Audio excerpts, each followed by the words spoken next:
तो हम लोग बात कर रहे थे पहाड़ियों के बीच में कई बार नेचुरली अकरिंग स्पेसेस होती हैं, मैं कहूँ पैसेजेस होते हैं, जिनको नाम दिया गया है। अगर मैं बात करता हूँ इंग्लिश में तो इनको पासेस कहा जाता है, ठीक है, जबकि हिंदी के अंदर इनको दर्रे कहा जाता है।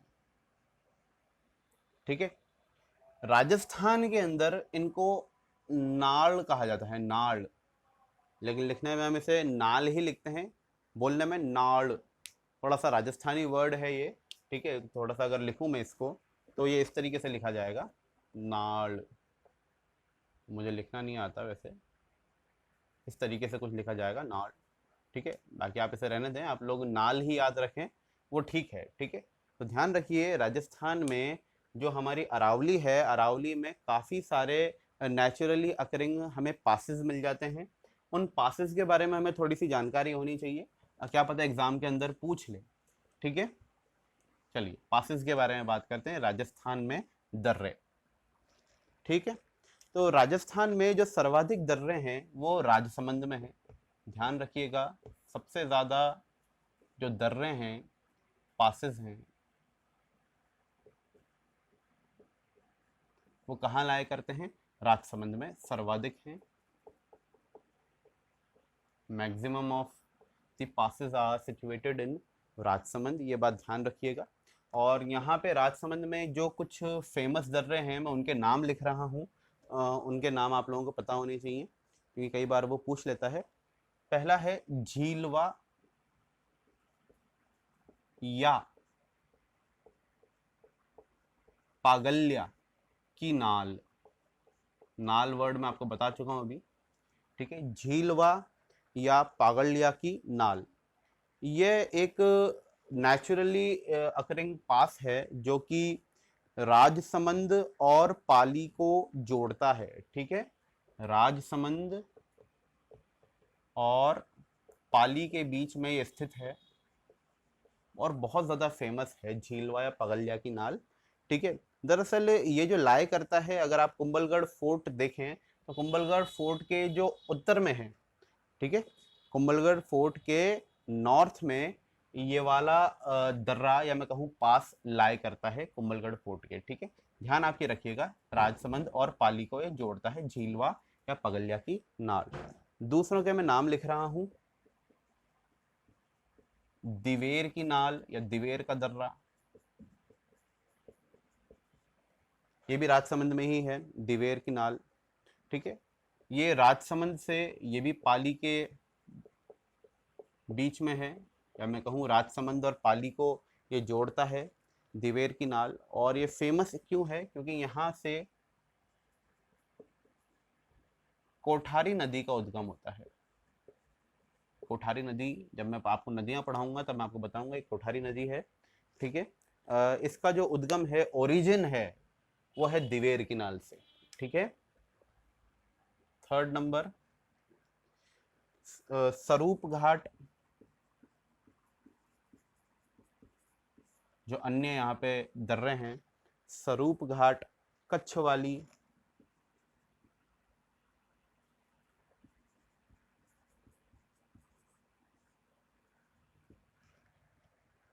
कमली घाट,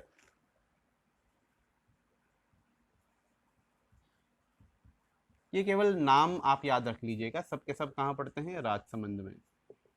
इनकी जानकारी इतना ज़्यादा इंपॉर्टेंट नहीं है, इंपॉर्टेंट तो केवल यहाँ पे दो ही हैं।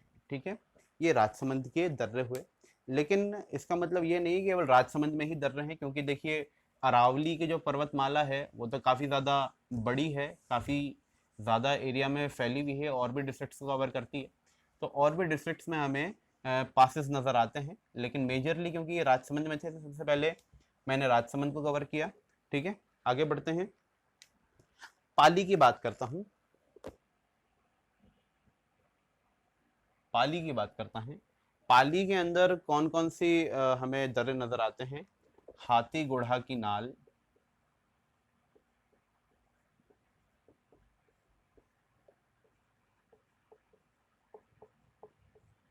हाथी गुढ़ा की नाल, ये पाली और उदयपुर को कनेक्ट करती है।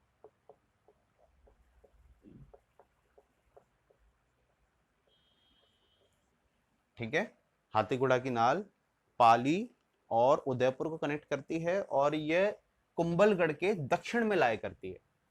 ध्यान रखिएगा, झीलवा कुंभलगढ़ के उत्तर में, हाथीगुड़ा की नाल कुंभलगढ़ के दक्षिण में। ठीक है। अगला है देसुरी की नाल। इस सब जगह हिस्ट्री में बहुत इंपॉर्टेंट है देसुरी। ठीक है, ये बहुत सारी जगह आएंगे अभी आप लोगों के सामने। देसुरी की नाल, ठीक है, यहां से भी एक नदी का उद्गम होता है जिसका नाम है सूकड़ी। देसुरी की नाल से सूकड़ी का उद्गम होता है, सूकड़ी नदी का। ठीक है, जब नदियां पढ़ाऊंगा तब बताऊंगा ये किधर की तरफ बहती है। ठीक है, सूकड़ी नदी का उद्गम है देसुरी की नाल से। ठीक है, ओरिजिन है। अगला देखते हैं सोमेश्वर की नाल।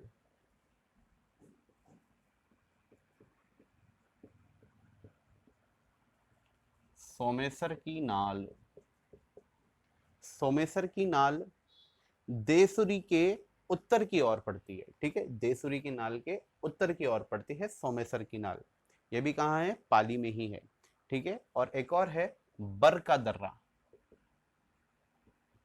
बर का दर्रा, मैंने बताया था आपको, पासिस को दर्रा भी बोल सकते हैं, नाल भी बोल सकते हैं। ठीक है, ध्यान रखिएगा, बर का दर्रा ये पाली में है। और जब मारवाड़ पे शेरशाह सूरी ने आक्रमण किया था, मारवाड़ पर शेरशाह सूरी ने जब आक्रमण किया था तो वह इसी बर के दर्रे का प्रयोग करके इस एरिया में एंटर हुआ था। ठीक है, बर का दर्रा इसलिए इम्पोर्टेंट है, बाकी इसका और कोई इम्पोर्टेंस नहीं है। ठीक है, इसके अलावा और कहाँ कहाँ दर्रे हैं हम उनकी बात कर लेते हैं।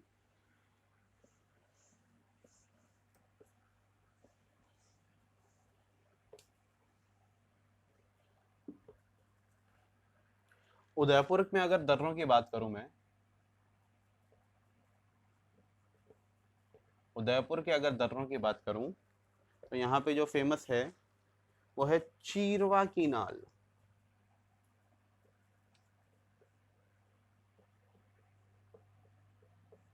चीरवा, ठीक है, ये चीखा नहीं लिखा है मैंने, चीरवा।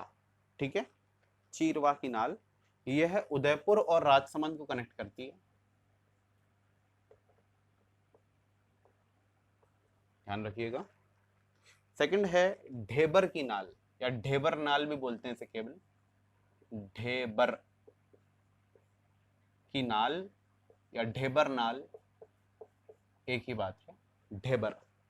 ठीक है, दरअसल ढेबर एक अपने आप में झील भी है। ठीक है, ढेबर अपने आप में एक झील का नाम भी है। वो क्यों है जरा उसे समझिए। दरअसल क्या होता है, यहाँ पर एक नदी बहती है इस पास से, पीछे से आती है, काफी दूर से आती है, इसका नाम है गोमती।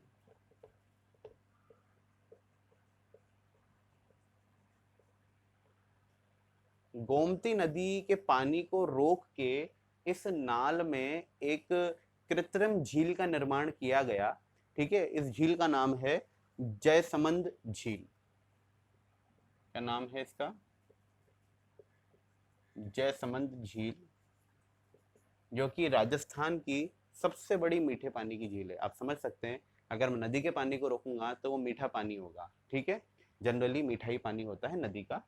तो गोमती नदी के पानी को रोक के ढेबर की नाल में किसका निर्माण किया गया है? जयसमंद झील का। ये बात आप लोग ध्यान रखिएगा। ठीक है, अगला है फुलवारी की नाल। जयसमंद झील का निर्माण किसने किया, कैसे कराया, किस पर्पज के लिए हुआ, जब मैं झीलें पढ़ाऊंगा तब आपको इसके बारे में और जानकारी दूंगा। हिस्ट्री के अंदर भी इसके बारे में पता लगेगा किसने इसका निर्माण कराया था। ठीक है, वो यहाँ जानकारी मैं नहीं दे रहा हूँ। ठीक है, आगे हम बात करते हैं फुलवारी की नाल।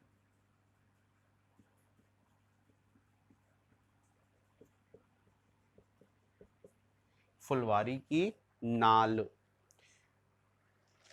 यहाँ से फुलवारी की नाल से, दरअसल यहाँ पे उदयपुर के अंदर दो नदियां हैं, छोटी नदियां हैं, ज़्यादा बड़ी नहीं है, बट उनका नाम कहीं ना कहीं हम पढ़ते हैं जब रिवर्स पढ़ते हैं। दो नदियां हैं, मानसी और वाकल। मानसी और वाकल ये नदियां हैं। ठीक है। मानसी और वाकल, इन दोनों नदियों का उद्गम कहाँ से है? फुलवारी की नाल से, ये बात आप ध्यान रखिए। ठीक है। अगली नाल का नाम है केवड़ा की नाल। केवड़ा,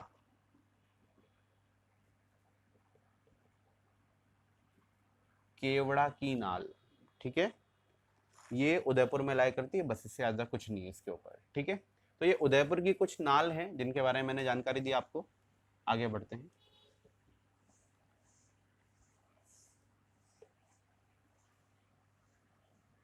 जहां कोई चीज इंपॉर्टेंट होगी मैं रुक के एक्स्ट्रा 2 मिनट लेके उसे समझाऊंगा। जो चीजें बहुत ज्यादा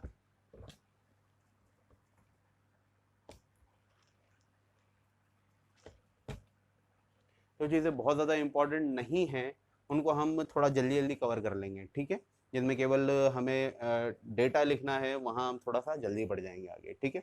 इसके अलावा हमें बूंदी में भी पासेस मिलते हैं, ध्यान रखिएगा। अरावली केवल जो मैंने बीच में आपको जो ज़िले दिखाए थे वहीं तक सीमित नहीं है। ठीक है। अरावली थोड़ी कटी फटी होने की वजह से आसपास के ज़िलों में भी थोड़ा सा इसकी पहुंच बन जाती है, इस बात का आप ध्यान रखिएगा। ठीक है। केवल मैं ये नहीं कहूंगा कि केवल मुझे तो भाई यहाँ से लेके जो झुंझुनू, सीकर, अलवर, जयपुर, अजमेर, देन राजसमंद, थोड़ा भीलवाड़ा, उदयपुर, डूंगरपुर वगैरह यहीं पे मुझे नजर आती है, नहीं, बूंदी के साइड भी मुझे अरावलीज नजर आती हैं। ठीक है। तो बूंदी के अंदर भी दर्रे हैं, ध्यान रखिएगा इस बात का। बूंदी के अंदर जो अरावली की पहाड़ियां हैं उनका नाम दिया गया है आडा वाला पहाड़ियां। आडा वाला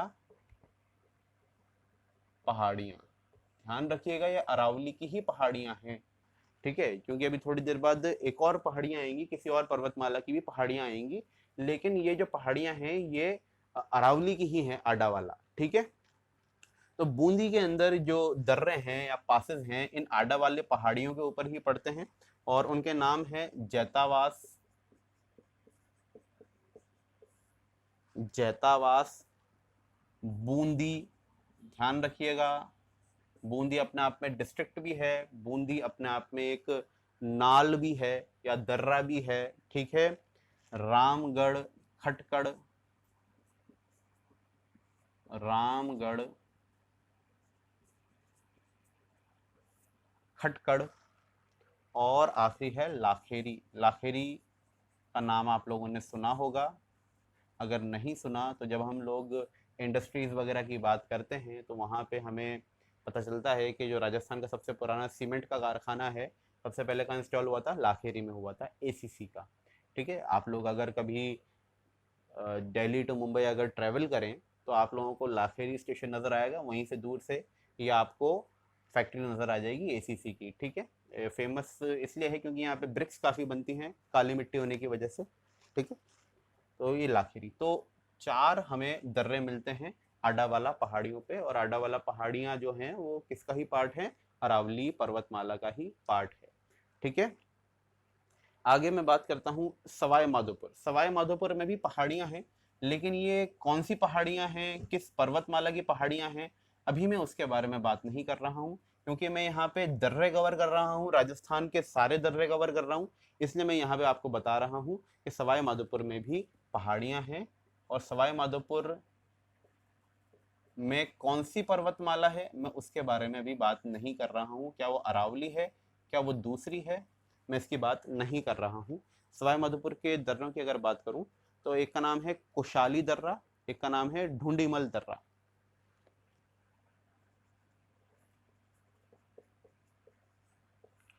कुशाली दर्रा और एक का नाम है ढूंढीमल दर्रा।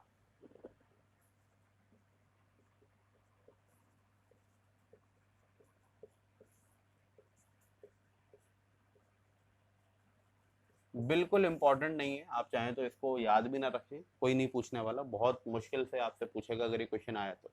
ठीक है। कोई नहीं पूछता इसके सवालों को। ठीक है। तो ये मैंने आपसे बात की जो हमारे माउंटेन्स होते हैं, माउंटेन्स के बीच में जो पासेस होते हैं वो कौन कौन से पासेस हैं, कहाँ कहाँ पे हैं। आपको केवल ये ध्यान रखना है मेजोरिटी ऑफ द क्वेश्चन जो बन सकते हैं यहाँ से वो राजसमंद से ही बनेंगे, उसके आगे पीछे क्वेश्चन बनना बहुत मुश्किल है पासेस का। ठीक है। अब मैं अरावली क्योंकि पढ़ चुका हूँ, अच्छा, मैं आप लोगों को एक बात बता दूं, अरावली का जो मेन एक्सटेंशन है वो किस किस डिस्ट्रिक्ट में है, पूरी अरावली का राजस्थान के, मैं जरा से उनकी बात कर लेता हूँ। वैसे मैंने अभी बताया आपको, एक बार मैं फिर से बता देता हूँ आपको। टोटल 7 डिस्ट्रिक्ट्स में मेजर एक्सटेंशन है अरावलीज का, टोटल अरावलीज का राजस्थान में, जो कि है अलवर, दौसा, जयपुर,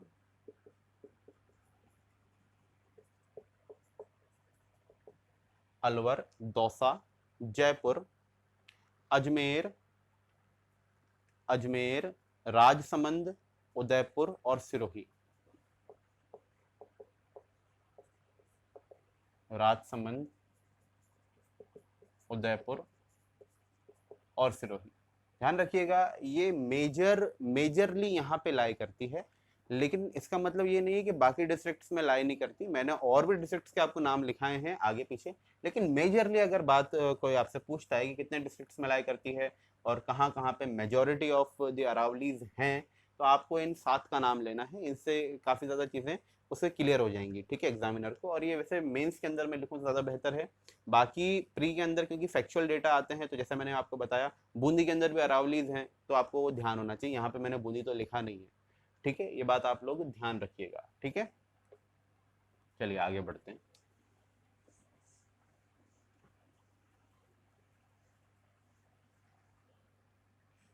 अब मैं बात कर लेता हूँ जो मैं अरावलीज पढ़ रहा हूँ, क्योंकि अरावलीज में अपने आप में देखिए पर्वतमाला है। पर्वतमाला मैंने आपको बताया था, पर्वतमाला छोटे छोटे पहाड़ियों के समूह से मिलकर बनती है। पहाड़ियों का एक समूह होता है, उन्हें हिल्स बोल देते हैं, पहाड़ियाँ बोल देते हैं, ठीक है। इन पहाड़ियों के अंदर, इन हिल्स के अंदर इंडिविजुअल पीक्स होती हैं, जिनके कुछ नाम होते हैं, जैसे गुरु शिखर था, थोड़ी देर पहले मैंने देखा, कुंभलगढ़ देखा मैंने, ठीक है। तो मैं अब यहाँ पे बात करने जा रहा हूँ राजस्थान की हाईएस्ट पीक्स के बारे में, चोटियों के बारे में, सबसे ऊंची चोटियों के बारे में बात करने जा रहा हूँ। राजस्थान की चोटियां या राजस्थान की हाईएस्ट पीक्स की बात कर रहा हूँ, उच्चतम चोटियों की मैं बात कर रहा हूँ। ध्यान रखना क्वेश्चन आता है इसके ऊपर। 2018 प्री के अंदर, आरएस के प्री के अंदर भी इसके ऊपर क्वेश्चन आया था। हाईएस्ट पीक्स हर बार तकरीबन हर एक दो एग्जाम के अंदर वो पूछ ही लेता है हर साल, ठीक है। तो आपको ये क्वेश्चन तैयार करना है बहुत अच्छी तरीके से। यहाँ मैं एक लिस्ट बना रहा हूँ, इसको आप जिस भी तरीके से हो सके, अगर कोई ट्रिक हो तो आप ट्रिक का इस्तेमाल करें, ट्रिक ना हो तो आप इसको रटें, जिस भी तरीके से आप कर सकें, लेकिन आपको एक करना है, ठीक है। तो नंबर 1, जैसा मैंने आपको बताया थोड़ी देर पहले, गुरु शिखर। गुरु शिखर, इसकी हाइट भी अगर आप याद रख लें तो इसमें कोई प्रॉब्लम नहीं होगी आप लोगों को याद रखने में। 1722 थोड़ी देर पहले मैंने बताया था आपको, ये सिरोही में है, ये मैंने आपको बता दिया था, ठीक है। गुरु शिखर के बाद यहीं पे सिरोही में ही एक पहाड़ी है, इसका नाम है सैर। क्या नाम है इसका? सैर। सैर भी क्योंकि सिरोही में है और इसकी हाइट है 1597, ठीक है। सैर की हाइट है 1597 मीटर। सब चीज़ें मैं मीटर्स में लिख रहा हूँ, फीट में नहीं लिख रहा हूँ, ठीक है, सब कुछ मीटर्स में लिख रहा हूँ, ध्यान रखिएगा। तीसरा है देलवाड़ा, ये भी सिरोही में है, देलवाड़ा भी सिरोही में है, इसकी हाइट है 1442। चौथे नंबर पे है जरगा, थोड़ी देर पहले हमने बात की थी जरगा। जरगा कहाँ पर है? इसकी हाइट है 1431, 1431, ये उदयपुर के अंदर है, ठीक है।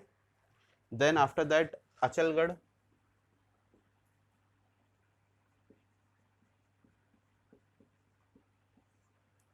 अचलगढ़ भी सिरोही के अंदर है,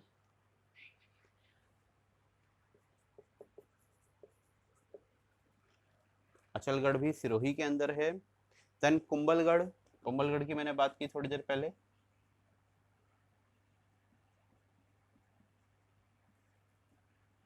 कुंभलगढ़ राजसमंद में है, ठीक है, राजसमंद में है कुंभलगढ़। 7वें नंबर पे धोनिया डूंगर, ये उदयपुर में है।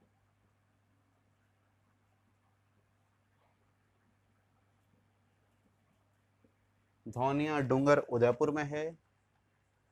देखिए मैं सबकी हाइट नहीं लिख रहा, जिनकी मुझे लगता है इंपॉर्टेंट है शुरुआत की 4 की, मैं केवल उनकी हाइट लिख रहा हूँ।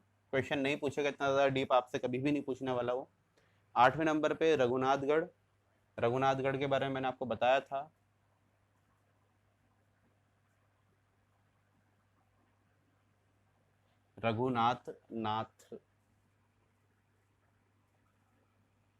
रघुनाथगढ़। रघुनाथगढ़ कहाँ पर है? सीकर में है। इसकी हाइट मैंने बता दी थी आपको, 1055 मीटर्स, वो आप लिख लीजिएगा रघुनाथगढ़। रघुनाथगढ़ के बाद ऋषिकेश एंड कमलनाथ। 2 और बची हैं, क्योंकि मैं 10 ही लिखवा रहा हूँ, 10 से आगे आपको जरूरत नहीं। रघुनाथगढ़, ऋषिकेश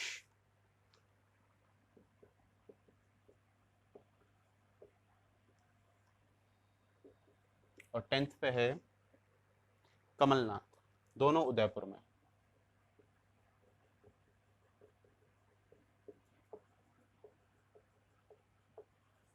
ठीक है, तो ये मेरे राजस्थान की पीक्स की बात मैंने की। कौन सी पीक कितनी हाईएस्ट है उनके बारे में मैंने बताया, और ये बताया कौन सी पीक कहाँ पे लाई करती है। तो आपको इनकी जानकारी होनी चाहिए, डेफिनेटली इनके ऊपर क्वेश्चन आएगा, फिर से आने की संभावना है। अगर आरएस में प्री में नहीं आया तो मेंस में शायद पूछ लें आपसे। ठीक है, तो आप लोग इसको पढ़ लीजिएगा ढंग से राजस्थान की चोटियों के बारे में। ठीक है, चलिए आगे बढ़ते हैं।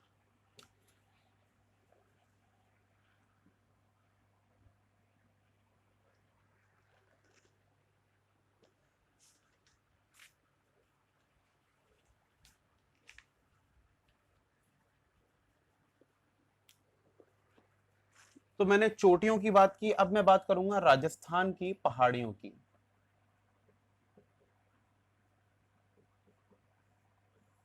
पहले मैंने चोटियों की बात की, अब मैं बात कर रहा हूँ राजस्थान की पहाड़ियाँ, हिल्स ऑफ राजस्थान। मैंने अभी आपको थोड़ी देर पहले बताया था, एक काफी बड़े एरिया के अंदर फैली हुई श्रृंखला होती है, रेंज होती है। रेंज बनती किनसे है? काफी सारे छोटी छोटी पहाड़ियों के समूह से, इन पहाड़ियों के समूह से। और इन पहाड़ियों के अंदर इंडिविजुअल कोई एक अगर चोटी होती है, कोई एक पीक होती है, तो उसका कुछ नामकरण कर दिया जाता है। ठीक है, ये मैंने आपको पहले बात बता दी थी। ठीक है, स्टार्टिंग होती है, देख लीजिए, जैसे एक ये एक पीक है। ठीक है, ये काफी सारी अगर मिल गई, एक इन्होंने झुंड बना लिया, तो ये क्या कहलाएंगी? पहाड़ियाँ। ठीक है, ऊपर नीचे छोटी मोटी हो सकती हैं। और ऐसे मान लो फिर ऐसा ही एक और मेरे को झुंड मिल गया, यहाँ पे मुझे मिल गया, यहाँ पे मिल गया, यहाँ पे मिल गया, इस तरीके से। तो ये सारी की सारी एक अगर लाइन में आ जाती हैं, तो इनको मैं नाम दे देता हूँ पर्वत श्रृंखला। ठीक है, ये अंतर है पीक में, पीक बोलूँ तो चोटी, पहाड़ी में, और पर्वत श्रृंखला और रेंज में। ठीक है, ये आपको ध्यान रखना है। तो अब मैं पढ़ा रहा हूँ यहाँ पे पहाड़ियाँ। ठीक है, मतलब इनका एक छोटा सा इस तरह का समूह की मैं बात कर रहा हूँ, थोड़ा आप देखिए।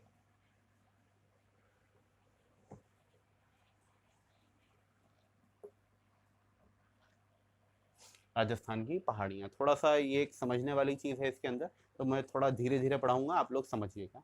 पहले नंबर पे पहाड़ियों की बात करता हूँ, तो पहली पहाड़ी का नाम है चिड़िया टूक। चिड़िया टूक। ठीक है, ये लाई करती है जोधपुर में।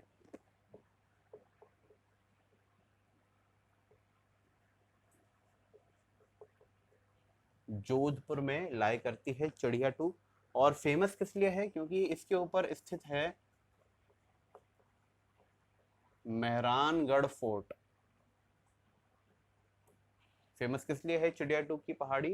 क्योंकि इसके ऊपर स्थित क्या है? मेहरानगढ़ फोर्ट। अब आप लोग सोच रहे होंगे मैं जोधपुर कहाँ से पहुंच गया, जोधपुर में कौन सी पहाड़ियां हैं, कौन सी अरावलीज आ गई हैं। ठीक है, तो बात सुनिए मेरी बहुत ध्यान से। भले ही अरावलीज ना हो, लेकिन ऐसा तो हो सकता है कि कोई इरोजनल लैंड मास जमीन से थोड़ा ऊपर उठा हुआ हो, और उसको वहां के लोगों ने पहाड़ियां कहना शुरू कर दिया हो। ठीक है, तो ये उसी तरह की चीज है, इसलिए इनका नाम पड़ा है पहाड़ियाँ। ठीक है, बाकी ये अरावली का पार्ट है या नहीं है, हमें उस बारे में ज़्यादा सोचना नहीं है उसके बारे में। ठीक है, बेशक अरावली से जोधपुर तक फैली हुई नहीं है, किसी भी सूरत में नहीं फैली हुई। और ये जो पहाड़ी है चिड़िया टूक पहाड़ी, ये उसका पार्ट बिल्कुल नहीं है। अब ये बिल्कुल सही बात है, लेकिन ऐसा ज़रूरी नहीं है कि केवल अरावली वाला जो रीजन है वहीं पर हमें पहाड़ियाँ मिले और कहीं पर हमें पहाड़ियाँ ना मिले, ऐसा नहीं है पॉसिबल।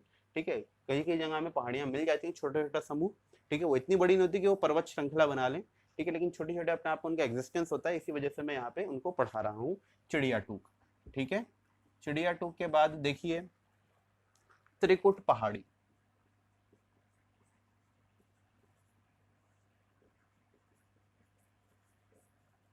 त्रिकूट की पहाड़ी या त्रिकूट पहाड़ी, ठीक है, ये जैसलमेर में लाया करती है। कहाँ पे? जैसलमेर में। और जैसलमेर का जो दुर्ग है दरअसल वो इसी पहाड़ी के ऊपर स्थित है, जिसका एक नाम भी है सोनार किला या सोनार का किला। ठीक है, तो जैसलमेर दुर्ग का नाम क्या है? सोनार किला। और जैसलमेर दुर्ग कहाँ स्थित है? त्रिकुट की पहाड़ी पर। ठीक है, जब हम लोग दुर्ग वगैरह पढ़ेंगे तब इनके बारे में और जानकारियां मैं आपको दूंगा, अभी के लिए केवल इतना ही। ठीक है, अगली है मालानी की पहाड़ियां या छप्पन की पहाड़ियां। ये बहुत फेमस है, क्योंकि देखिए क्यों फेमस है और एग्जाम में पूछता भी क्यों है, क्योंकि हमारे पास छप्पन का मैदान भी है और छप्पन की पहाड़ियां भी हैं। ठीक है, और दोनों अलग अलग जगह पे हैं, काफी अलग अलग हैं, इस वजह से हमसे क्वेश्चन पूछ लेता है इनके ऊपर, और आप लोगों को पता भी होना चाहिए छप्पन की पहाड़ियां कहाँ पर हैं। ठीक है, तो फेमस नाम छप्पन की पहाड़ियां ही हैं। मालानी वहाँ पे लोकल लैंग्वेज में बोलते हैं इसलिए मालानी ही बोल देते हैं, लेकिन क्वेश्चन आपसे पूछेगा तो क्वेश्चन छप्पन की पहाड़ियां करके ही पूछेगा आपसे। ठीक है, ये कहाँ पर है? बाड़मेर में। दरअसल छप्पन पहाड़ियों का एक समूह है और कुछ नहीं है। ठीक है, छप्पन पीक्स हैं, अलग अलग छप्पन अलग अलग चोटियां हैं, तो अलग अलग चोटियों को मिला के क्या बन गई? वो पहाड़ियां बन गई। ठीक है, तो छप्पन की पहाड़ियां, छप्पन काउंटिंग करेंगे तो छप्पन निकलती हैं वो। ठीक है, ये कहाँ से कहाँ तक है? बाड़मेर के अंदर सिवाना एक जगह का नाम है, हिस्ट्री में भी आप लोग पढ़ेंगे, सिवाना का एक दुर्ग भी है। ठीक है, सिवाना से स्टार्ट होती हैं और मोकलसर तक जाती हैं। सिवाना से मोकलसर तक कहाँ पर है? बाड़मेर में ही है। ठीक है, छप्पन की पहाड़ियां सिवाना से मोकलसर के बीच में। ठीक है, ये जो पहाड़ियां बनी हुई हैं दरअसल ये किस पत्थर की बनी हुई हैं? ग्रेनाइट की। याद कीजिए, मैंने आप लोगों को जब रेगिस्तान के बारे में बातें की थी, आप लोगों से मैंने आप लोगों से बाड़मेर वगैरह के इलाके के बारे में बात की थी, तो मैंने आपको बताया था कि इस इलाके में काफ़ी सारी चट्टानें हैं। चट्टानें किस चीज़ की बनी हुई हैं? ग्रेनाइट वगैरह की बनी हुई है, मैंने आप लोगों को बात बताई थी। ठीक है, तो ध्यान रखिएगा, मालानी की या छप्पन की पहाड़ियाँ जो हैं वो किसकी बनी हुई हैं? ग्रेनाइट की हैं। यहाँ पे एक फेमस पहाड़ी है, इस फेमस पहाड़ी का नाम है, इन छप्पन पहाड़ियों के बीच में ही एक फेमस पहाड़ी है, उसका नाम है पीपलूद। पीपलूद की क्योंकि हाइट काफी ज्यादा अच्छी है और वहां पे नॉर्मल जमीन से टेम्परेचर थोड़ा कम होता है, इस वजह से पीपलूद को मारवाड़ का माउंट आबू कहा जाता है। पीपलूद को मारवाड़ का माउंट आबू कहा जाता है। ध्यान रखिएगा ये बात, किसको कहा जाता है?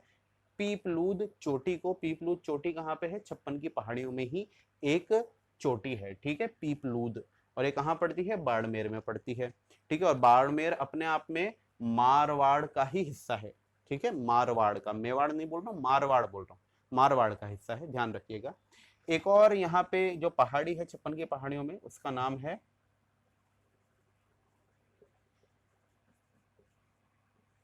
हल्देश्वर की चोटी या हल्देश्वर पहाड़ी कह देते हैं उसे लोकली। ठीक है, हल्देश्वर की पहाड़ी पर मैंने अभी आपको बताया था एक दुर्ग सिवाना।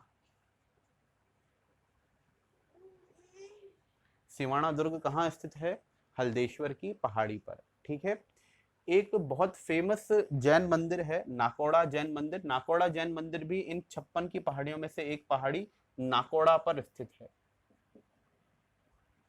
ठीक है, ये बात ध्यान रख लीजिएगा, नाकोड़ा भी कहाँ पड़ता है? इन छप्पन की पहाड़ियों में। कहाँ पे? बाड़मेर में। तो अपने आप में बहुत सारी जानकारियां हैं इस छप्पन की पहाड़ियों में, तो इसलिए ध्यान रखिएगा छप्पन की पहाड़ियों से क्वेश्चन आता है। ठीक है, आगे बात करते हैं।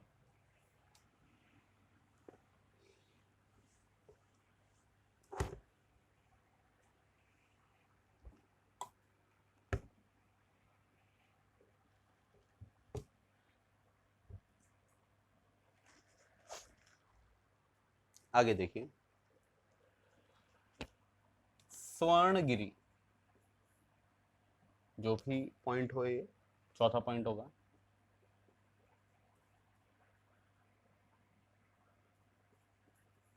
स्वर्णगिरी या सोन पर्वत, स्वर्णगिरी या सोन पर्वत,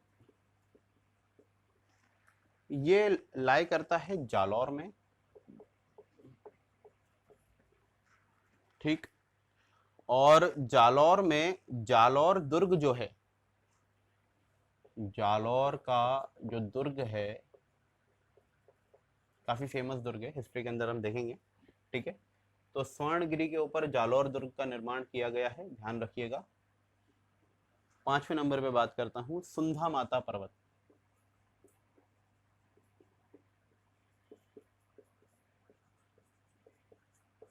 सुंधा माता पर्वत ये भी जालौर में ही लाई करता है, ठीक है। यहाँ पे सुंधा माता की यहाँ पे स्थान है, या मैं कहूँ यहाँ मंदिर है, ठीक है, जालौर में। और ये बात ध्यान रखिएगा, राजस्थान का पहला निजी क्षेत्र का जो रोपवे होता है, रोपवे, वो यहीं पे ऑपरेट कर रहा है, सुंधा माता पर्वत पे। रोपवे क्या होता है, जमीन से हमें अगर पहाड़ी पे जल्दी जाना हो, एक केबल जोड़ देते हैं, उससे कैरिज अटैच कर देते हैं, और वो इजीली आप उसे डायरेक्टली जा सकते हैं बिना चढ़े, ठीक है, उसे रोपवे बोलते हैं, ठीक है, सुंधा माता पर्वत। और इसके अलावा है जसवंतपुरा पहाड़ियाँ,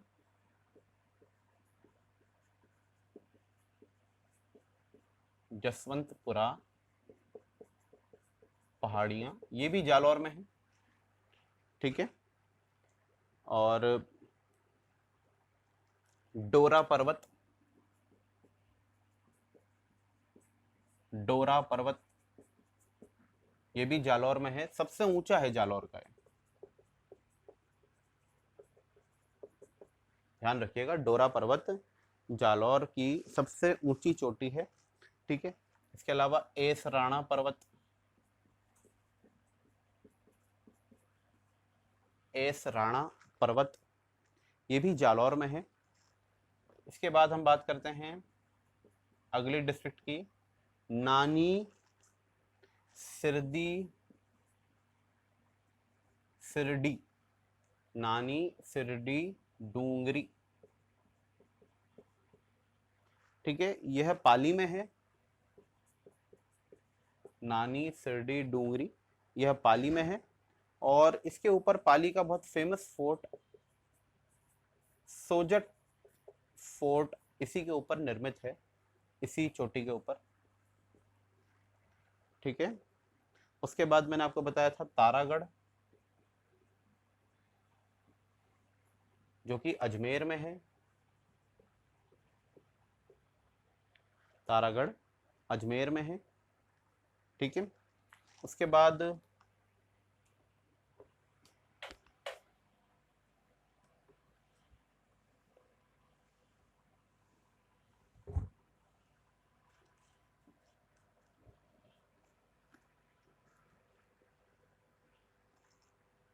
उसके बाद बीजक गणेश और भीम डूंगरी, पहाड़ियों को जयपुर के साइड डूंगरी कहा जाता है, ठीक है। बीजक गणेश डूंगरी यह सभी जयपुर में है, ठीक है। इनके साथ क्या इतिहास जुड़ा हुआ है वो मैं जब हिस्ट्री पढ़ाऊंगा तब मैं आपको बताऊंगा। बाकी आपको बता दूं, इसके अंदर हमें भाबरू शिलालेख मिला था कैप्टन बर्ड को, ठीक है, तो वो जब आएगा तब मैं आपको बता दूंगा, अभी मैं उसके बारे में बात नहीं कर रहा हूँ, ठीक है।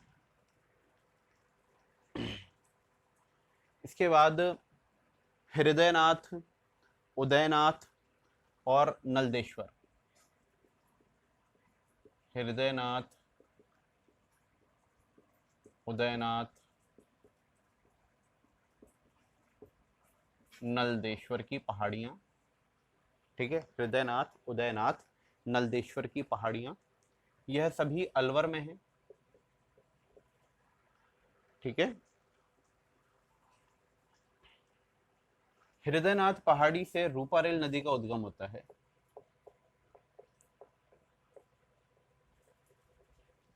ठीक है, हृदयनाथ पहाड़ी से रूपारेल नदी का उद्गम होता है। इसके बाद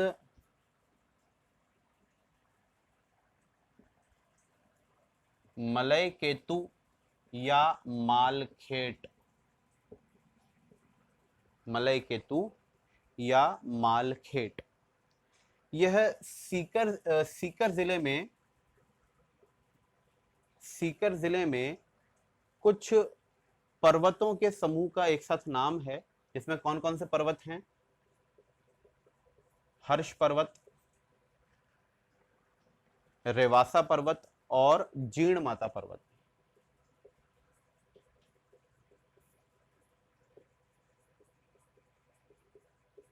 ठीक है, ध्यान रखिएगा, इनका सामूहिक नाम ये है, मलय केतु या मालखेत। कहाँ पे है? सीकर में।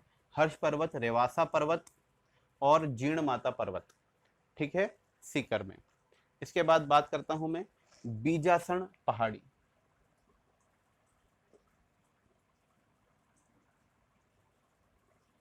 बीजासन, बीजासन पहाड़ी, ये भीलवाड़ा में है। बीजासन पहाड़ी भीलवाड़ा में है। फेमस क्यों है?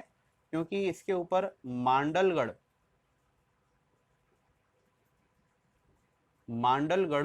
दुर्ग का निर्माण, मांडलगढ़ फोर्ट का निर्माण इसी बीजासन की पहाड़ी के ऊपर किया गया है। ठीक है, बीजासन। अगली बात करता हूं मैं आगे की।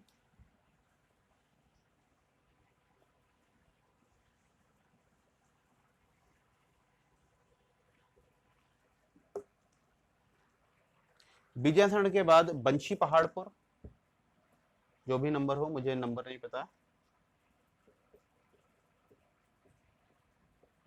बंशी पहाड़पुर, कुछ किताबों में केवल पहाड़पुर मिलता है, परेशान ना हो, बंशी पहाड़पुर भी लिख लेंगे, कोई दिक्कत नहीं है, एक ही बात है।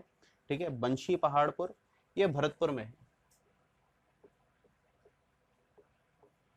ठीक है, आपको जान के बड़ी हैरानी होगी, बंशी पहाड़पुर से ही वही पत्थर निकल रहा है, रेड सैंडस्टोन, जो कि अभी इस समय राम मंदिर निर्माण में प्रयोग किया जा रहा है। ठीक है, ध्यान रखिएगा, बंशी पहाड़पुर से सैंडस्टोन निकलता है, लाल पत्थर निकल रहा है, जिससे जिससे अभी राम मंदिर का निर्माण किया जा रहा है, और इसी पत्थर का इस्तेमाल लाल किले वगैरह को बनाने के लिए भी किया गया है। ठीक है, बंशी पहाड़पुर।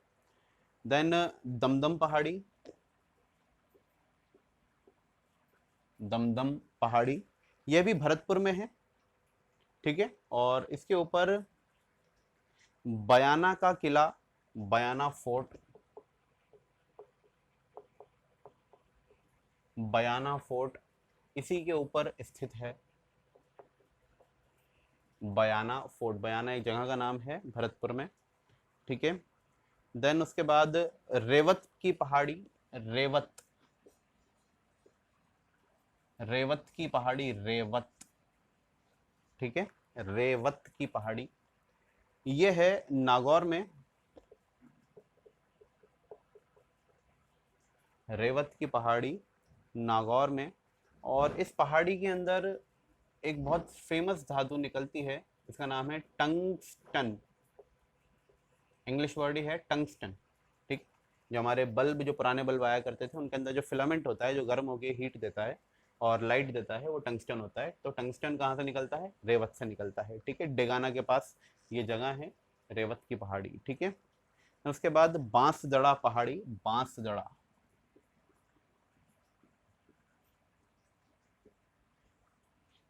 बांसदड़ा पहाड़ी यह उदयपुर में लाया करती है। बांसदड़ा की पहाड़ी उदयपुर में है।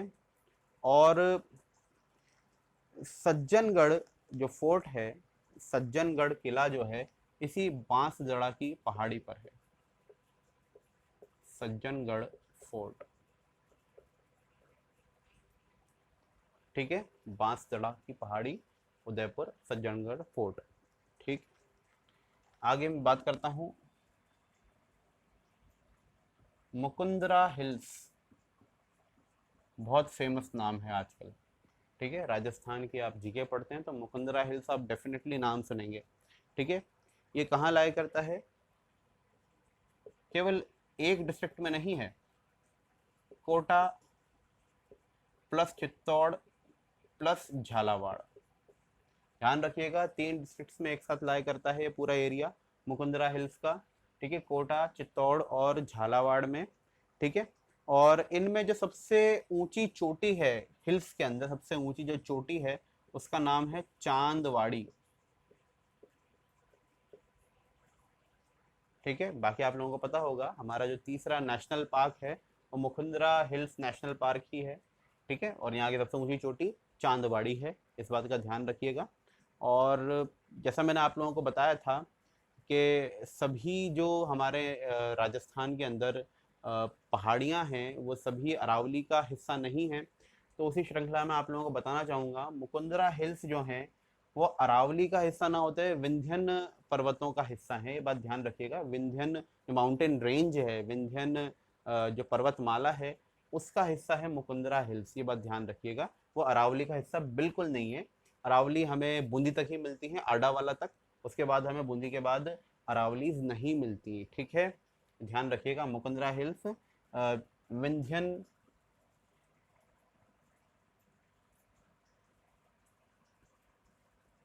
विंध्यन पर्वत श्रृंखला का हिस्सा है। ठीक है, विंध्यन माउंटेन रेंजेस का हिस्सा है मुकुंदरा हिल्स, ध्यान रखिएगा। ठीक है, इसके बाद रणथंबोर की पहाड़ियां,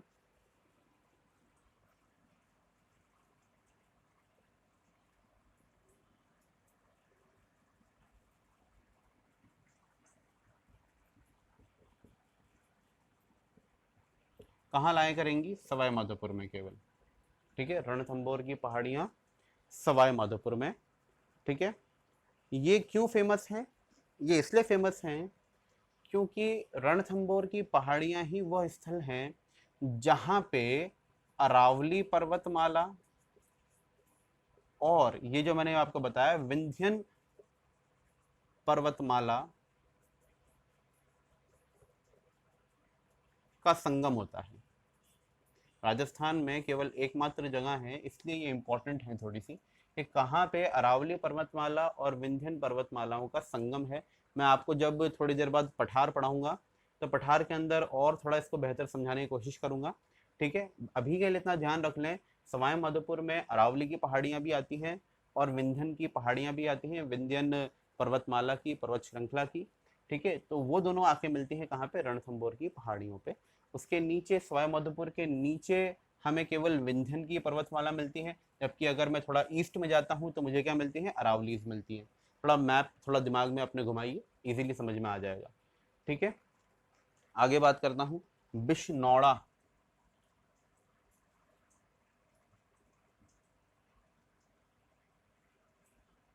बिशनौड़ा पहाड़ी ये धौलपुर में है। ठीक है, बिशनौड़ा पहाड़ी धौलपुर में है। यह क्यों प्रसिद्ध है, रेड सैंडस्टोन के लिए, रेड सैंडस्टोन के लिए। ठीक है, रेड सैंडस्टोन के लिए बिशनौड़ा पहाड़ी।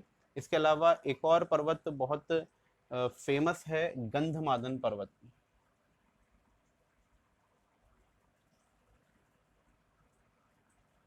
गंधमादन चोटी कह लीजिए, गंधमादन पर्वत है वैसे तो। ठीक है, ये राजसमंद में है। राजसमंद में फेमस इसलिए है क्योंकि कुंभलगढ़ की जो पहाड़ियां हैं, कुंभलगढ़ पहाड़ियों में एक चोटी है गंधमादन, और उस चोटी के ऊपर कुंभलगढ़ फोर्ट का निर्माण किया गया है, इसलिए इंपॉर्टेंट है। ठीक है, गंधमादन जो एक चोटी है, दरअसल कुंभलगढ़ की जो पहाड़ियां हैं उन पहाड़ियों के अंदर एक चोटी है गंधमादन, और गंधमादन चोटी के ऊपर राजसमंद में कुंभलगढ़ फोर्ट का निर्माण किया गया है, ये इसलिए इंपॉर्टेंट है। ठीक है, और कुछ रह गया, नहीं और कुछ नहीं रह गया। ठीक है, तो ये कुछ पहाड़ियाँ थी राजस्थान के अंदर इम्पोर्टेंट। काफ़ी सारी इनमें से अरावली के संबंधित थी, जो अरावली से संबंधित नहीं थी वो भी मैंने लिखा दिया आप लोगों को। ठीक है, तो ध्यान रखिएगा, इन पे से क्वेश्चंस बनते हैं जनरली। ठीक है, आगे बात करते हैं।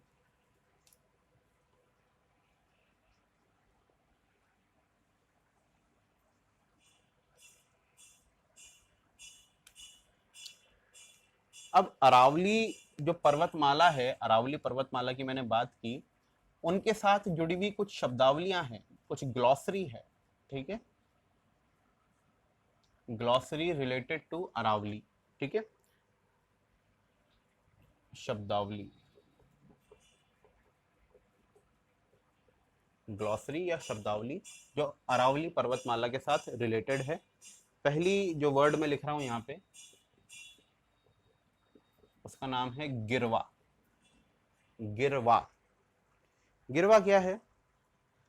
उदयपुर शहर के चारों ओर तश्तरी नुमा, इस तरीके से, तश्तरी समझते हैं आप लोग, इस तरीके से कुछ एक यूएफओ जैसे इंग्लिश के अंदर तश्तरी का शेप होता है, तो इस तरीके से उदयपुर शहर के चारों ओर, इस तरीके से, बीच में उदयपुर है, आसपास चारों ओर पहाड़ियां हैं, उन पहाड़ियों को इसने नाम दिया गया है गिरवा, क्योंकि उनका शेप क्या है? तश्तरी नुमा, तश्तरी नुमा। ठीक है, गिरवा। देन आगे मैं बात करता हूं दूसरी ग्लॉसरी की या दूसरे शब्दावली की, भाकर। ठीक है, भाकर क्या है? सिरोही के अंदर, उत्तर पूर्वी सिरोही की बात कर रहा हूं मैं, उत्तर पूर्वी सिरोही में, उत्तर पूर्वी मतलब नॉर्थ ईस्टर्न सिरोही में जो ढलान है वो काफी ज्यादा सीधी है। ठीक है, उन सीधी ढलानों को ही क्या कहा गया है? भाकर। कहां पे? नॉर्थ ईस्टर्न सिरोही में।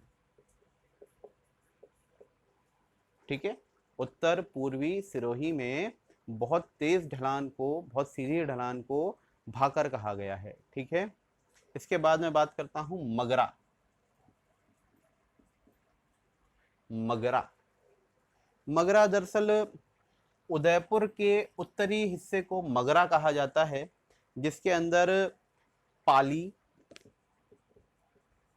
भीलवाड़ा, पाली, भीलवाड़ा, राजसमंद और चित्तौड़ की 16 पंचायत समितियां आती हैं। ठीक है, 16, या पंचायत समिति क्या होती है अभी के लिए आप केवल रट लें, जब हम लोग देखेंगे पॉलिटी वाला सेक्शन तब पता लगेगा पंचायत समिति क्या होती है। ठीक है, तो मगरा क्या है?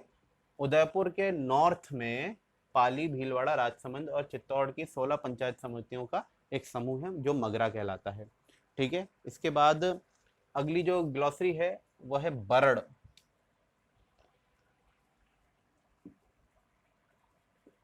बरड़, बरड़, बरड़ है बूंदी के अंदर उत्तर पश्चिमी पथरीला भूभाग। बूंदी में, उत्तर पश्चिमी बूंदी में, उत्तर पश्चिमी बूंदी में पथरीला भूभाग, ध्यान रखिएगा, पथरीला है बरड़। ठीक है, इसके बाद आता है एक और वर्ड, दशहरो।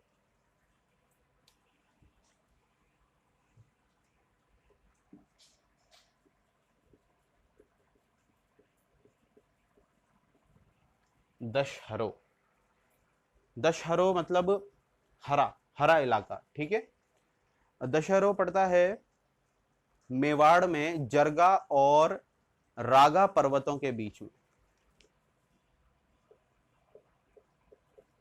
जरगा और रागा पर्वतों के बीच में जो हरा इलाका है वह दशहरो कहलाता है, मेवाड़ में। ठीक है, और अरावली पर्वतमाला में एक बहुत बड़ा फॉल्ट नजर आता है जिसे महान भ्रंश भी कहते हैं। ठीक है, एक बहुत बड़ा सा फॉल्ट है जिसे हम लोग हिंदी के अंदर महान भ्रंश बोलते हैं। ठीक है, तो अरावली पर्वतमाला में हमें एक बहुत बड़ा सा जो फॉल्ट है, महान भ्रंश जो है, वो कहाँ नजर आता है? बूंदी और सवाई माधोपुर के बीच में। ये बात पे ध्यान रखिएगा, बूंदी और सवाई माधोपुर के बीच में महान भ्रंश है या फॉल्ट है। किसका? अरावली का, विंध्यन का नहीं, विंध्यन पर्वतमाला का नहीं, किसका? अरावली का बहुत बड़ा भ्रंश है। भ्रंश का मतलब क्या होता है? मान लीजिए ये पहाड़ है, इस तरीके से चल रहे हैं, इस तरीके से चल रहे हैं, बहुत लंबे दूरी तक चल रही हैं पहाड़ियाँ। एकदम से क्या हुआ, नीचे की ज़मीन खिसक गई नीचे, और ये पहाड़ क्या हो गए, समतल समतल हो गए नीचे, इस तरीके से ज़मीन बन गई। इसमें से कोई नदी बह सकती है, ठीक है, या वो ऐसे ही रह जाए जगह, ठीक है। तो ये जगह क्या कहलाती है? फॉल्ट कहलाती है, ठीक है, पहाड़ियों के बीच में। तो महान भ्रंश या एक बहुत बड़ा फॉल्ट, मतलब काफी लंबे एरिया में इस तरीके से अगर पहाड़ियां धस जाएं नीचे समय के साथ साथ धीरे धीरे, तो वो बन जाता है फॉल्ट। कहाँ पे है ये? बूंदी और सवाई माधोपुर के बीच में, ठीक है। समझ में आ गई बात? अब आगे का मैं आपको अगली क्लास में लूंगा। अभी मुझे दो और रीजन्स पढ़ाने रह गए हैं। एक तो मैदानी क्षेत्र पढ़ाना रह गया है, और एक मुझे दक्षिण पूर्व का पठार पढ़ाना रह गया है। मैं जानता हूँ कि ये क्लास बहुत ज़्यादा लंबी हो रही है। इसका कारण भी है क्योंकि ये सबसे ज़्यादा इंपॉर्टेंट चैप्टर है। अगर आपको ये चैप्टर समझ में आ गया तो आगे की ज्योग्राफी बहुत ज़्यादा ईजी हो जाएगी।